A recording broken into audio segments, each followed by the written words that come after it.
Hello, my name is Karl Meneghella, and today I'm at Priya Sihimonaraja Buddhist University here in Phnom Penh, Cambodia. And I'm very pleased to introduce Professor Dhammika, who's come all the way from Sri Lanka. Good morning, Professor. Good morning, Doctor. Good morning, Dr. Karl. How are you? Fine, I'm fine today. Very good. Yeah. I believe this is your first time to Phnom Penh, Cambodia. Yes, actually, this is the very first time I came to Cambodia, but I have been to Thailand, but this is the very first time I came to Cambodia. Very good. And what do you think of the university so far? Yeah, yesterday I visited your university, and actually it is a good university and developing and very young university. Excellent. So the experience I had with your university is very good. Excellent. Very interesting. Would you like to share with the viewers your background, your educational background, and the university within Sri Lanka? Yeah, I'm a professor attached to one of the leading university of Sri Lanka, University of Kelaniya. Basically, I am attached to the Department of Human Resource Management, University of Kelaniya. Actually, I have served there for nearly 24 years. Very I impressive. joined there as a probationary lecturer, and then I completed my master in Sri Lanka 2010. And then I went back to Malaysia for my PhD. I did my PhD in English. It is called Northern University of Malaysia. Oh, very good. UUM. So you are a lifelong learner. Yeah. So then I completed it 2013 and then joined with the university again. And then I did my normal procedure. And actually, I have published number of articles and I have written a lot of books in my mother language, Sinhala, related to the management. And then because of that, I got my professorship in 2016. At that time, I was the youngest professor in my faculty. Very good. Very I got impressive. my professorship at age of 45. Right. They're very young for a professorship. Then in case of senior professor, so I'm going to have it, because of January of this year. So then it's a tremendous achievement for me because at the age of 53, I got my senior professorship. Fantastic. So today I'd like to talk about the PhD program that you're currently offering by research, I believe it is, a PhD by research? no, it is research by publication. By publication. Yes, so research-based but publication. Thank you very much. One thing I want to add to my early Oh, introduction. please. Yes. Now, at present, I am serving as the Deputy Vice Chancellor Academic of one of the leading defense university of Sri Lanka. I think it is the only university we have in Sri Lanka for defense study, which is known as Sir John Kotalawala Defense University of Sri Lanka. In short, KDU. KDU. So there I am serving as the Deputy Vice Chancellor for nearly 4 years. So still I'm serving there. Okay, if I answer to your question of my newly introduced PhD program, actually this product was developed by me because of my experience in academy. Not only in Sri Lanka, but in other part of the world, we know that we have this PhD program by research. Yes. So, in very few countries we have this type that is the PhD by publication.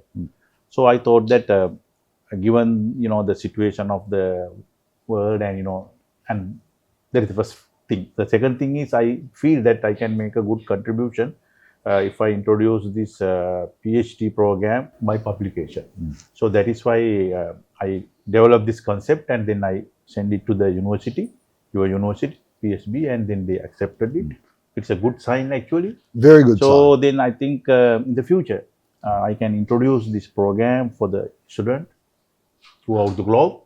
And then they will, what they can do is they can do some publication. Actually, when it comes to publication, there are two types of publication. One is the journal publication. We call it a research article. Yes. So they can publish it and then they can. In a reputable journal. Yes. Other than that, the second type is they can come up with maybe a very academically sound a book or dissertation or something like that. And they can submit it for the PhD. Perfect. That sounds like an ideal formula for students who are working. Yeah. Because they can actually control their work-life study balance, and they can also do the publication in the field that they have passion in, that they have an interest in, or that they're working in. Yeah, actually, the thinking is when now we know that when it comes to learning, we have two types of learning. One is the academic type of learning. Other one is the learning through experience. Yes, yes. So I think we have large population throughout the globe who have worked, a number of years in certain profession. Because of that, they have accrued, huge amount of knowledge. Yes. In their particular field. And there's opportunity to share that knowledge. So it may be engineering, it may be management, it may be, economy like that. So why don't they, share that knowledge with, the other students? Absolutely. So it is a sort of a contribution. Research, yes, through research we can add new knowledge to the field. At the same time, by sharing and by developing, new knowledge through the experiences, then they can also contribute to the body of knowledge. Going back to the Defence University, the Defence College, it reminds me of places like Sandhurst, for example, some of the famous military colleges. In America. And a lot of their courses are based on military senior officers, generals and admirals and all sorts of branches and their experiences. And that's how they develop a strategy. That becomes in turn a book, and that book is then taught. So I think this is a way for students to have experience in their field, to publish books or articles, and then in turn to have these adding to the body of knowledge, which then other people can use and refer to. So a very, very industrious, I think, very, very good project. Good, because, exactly. Frankly speaking, actually, the origin of this concept came through that, what you explained just now. So the experiences of, the military officers and like that. We can't do a research and create knowledge. For an example, let's say a war situation. Yes. In a war situation, we can't do a research and, come up with certain solution. No? So it counts the experience you have. So likewise, so what I am going to do is I will identify, certain, such areas based on the students itself proposal.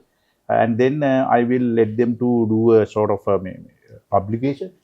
Either in the form of a research publication or a article publication, I call, and then the book publication, and then they can claim their work for their PhD. So the students then would have supervisors to help them with their, a lot of them will have done research methodologies in their masters, but there's access to research assistants. Yeah, definitely, because students are not in a position to do that academic work themselves alone.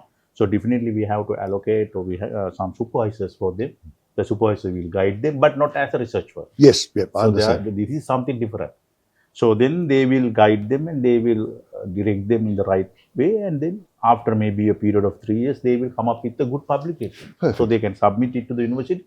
And they have a rigorous review process. Yes. And after that, they will be awarded the PhD. Oh, that's superb. Thank you so much for your time today. A pleasure to meet you. Okay. And thank you. It's a very promising project that we're looking at with this PSB, with the PSBU and the Sri Lankan joining together to do a PhD by publication. Thank you very much. I'm also very much pleased to be associated with this university, and we will have a future in the future. Thank you. Bye-bye.